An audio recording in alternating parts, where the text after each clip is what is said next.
Welcome back to Cooking with Canines at Old Tavern Farm. So this morning I was talking to my daughter and she was saying that they're fine, but they're running out of snacks, which aren't necessary, but loved. So I thought I would have a little fun today with my fryer. So you're going to see the top of my head cut off a little bit, just because really what I want you to see is what we're doing over here in the fryer. It's going to be a quick video, so hang tough with the egg cutting off here. Quick word about fryer. Fryers are dangerous. Hello. Like that angle. Selfie. Fryers are dangerous, so put the kids behind a chair barrier or something before you get really hot over here. My fryer's on 375. Dogs are settled, so I don't have to worry about them. But one quick thing too about hot oil is don't mix hot oil and water or anything that is liquid. Beer, wine, whiskey, no judgment. Don't mix those. Everything that goes in the fryer needs to be dry. Okay, so with that, I'm going to just show you how to do a quick batch of Puffy Fry Bread. And this is my dough. I made it a little earlier. I'm going to post the recipe on my website later today, but it's basically 2 cups of whole wheat flour, which I made here on the farm, 2 cups of some flour I just happened to have in the cupboard. Then I also put about 1/4 cup of olive oil in with it too, and salt. So I put the tiniest bit of yeast in there, but you don't really need it, because really what's doing the work here to puff the bread is the steam that that the heat from the fryer is generating inside the baked product. So I did add about 4 cups of water to that and mixed it in my mixer. But just make whatever bread you like. This works for anything, as long as it's nice and dry and tight like this is.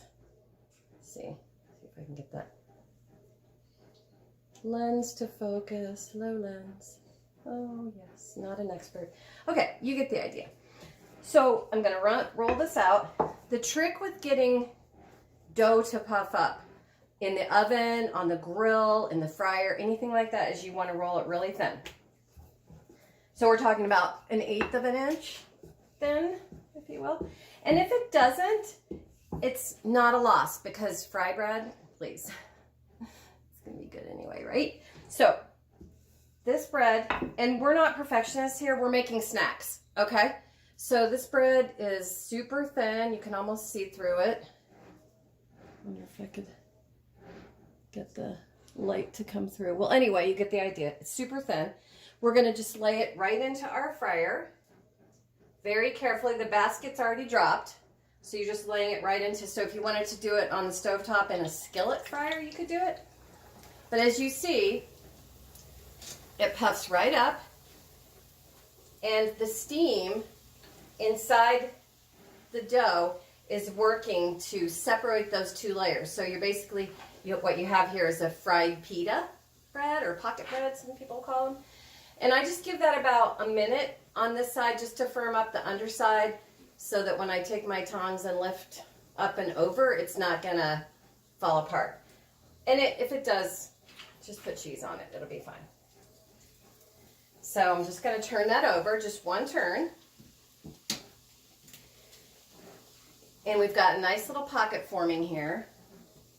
And prior to this, I laid out a tray right here with some cloth on it to absorb. I'm trying to sort of Scrooge my paper towels, if you know what I mean. So this is all the paper towels I have left here on the farm, so, which is fine, it's fine.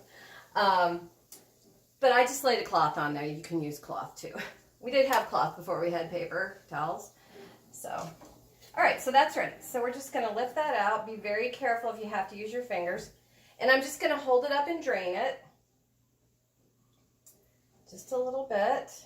Let the excess oil drip off of it. And then I'm gonna lay it on and it's as easy as that. So I have a couple more dough balls here left. I basically just take my main ball of dough that I made in my mixer earlier, and I just cut little sort of 2-ounce pieces off of it. You don't even need flour for this. You just take your piece of dough and you just roll it out right on your countertop. Once again, the thinner the better. Now, you can use any kind of flour you like. I know people are really struggling to find flour right now. I wouldn't use any gluten-free flour if possible, just because there's no structure to hold it together. The reason this stays together is the stretchy stuff in here is called gluten. And that's what people with celiac disease have, that they are allergic to, the protein inside the gluten. So bottom line is use what you have, obviously, but you do have to have some actual flour in there to get it to hold together if you want these pocket breads. Okay? If you don't, just fry it. It's all good. All right, one more. And while that's frying, I'm going to roll out my third piece here.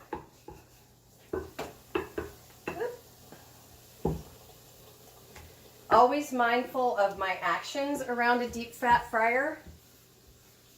Always mindful. Whoops, okay, that folded over. So I shouldn't have stuck my hand in there. That was bad. Don't do what I do, just do what I say, okay? So if it folds over, like this one is doing, just take your tongs and sort of jiggle it around. I'm gonna flip mine real quick. Okay, so this one isn't gonna get an actual pocket. It's okay. It's okay, because what you're going to do is you're going to top these things with whatever you like. You can make them sweet. In fact, beignets, the famous New Orleans beignets, those sort of fried dough donuts, they are basically made with this method. I've never seen one with whole wheat in it, but I'm sure it exists. Someone's made it somewhere. Guarantee you. All right, so I'm going to take that out. And this one looks really pretty too, actually. Oh, that's hot. Don't put your hands on it, okay? I've been doing this for so long. And see, I just dropped it. Okay, so that's all right. That's all right. Pick it back up. You'll probably drop yours too. Just try not to drop it from a high height and then splash oil on yourself. Just have to be cautious. Fryer oil is no joke, let me tell you. Okay, here's my last one. I'm gonna drop it in there.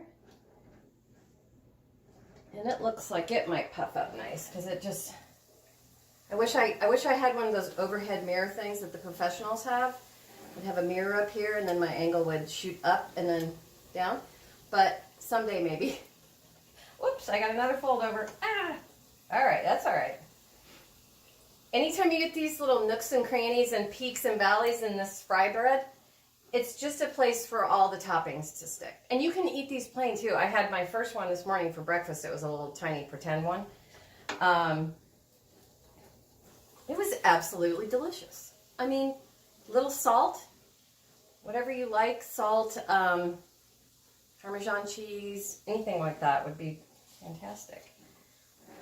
Okay, so while this one finishes up, I'm going to flip, oh, there we go. Got a little more of a pocket. The pocket on these is not going to be a pocket like you would see in your pita bread, okay? So they're very, very tender, very flaky, just really nice and loose and tender, okay? So don't expect that you'll be able to shove some chicken salad in there and have a sandwich. It won't stand up to that. But we're making snacks, right? Making snacks. So we're going to put this over here, this last one, nice and hot. We're going to turn off our fryer. It will still stay on, but... So, here you go. Puffy Fry Bread. You can drizzle this with olive oil, if you want more oil. You can put cheese on it. You can dip them in honey syrup or maple syrup. Sprinkle bacon bits on there. Really, you can make them savory or sweet. These are basically donuts. So go off and make your own snacks. Enjoy, and let's get through this. Love one another. We're in it together. We can do it. Thank you for visiting.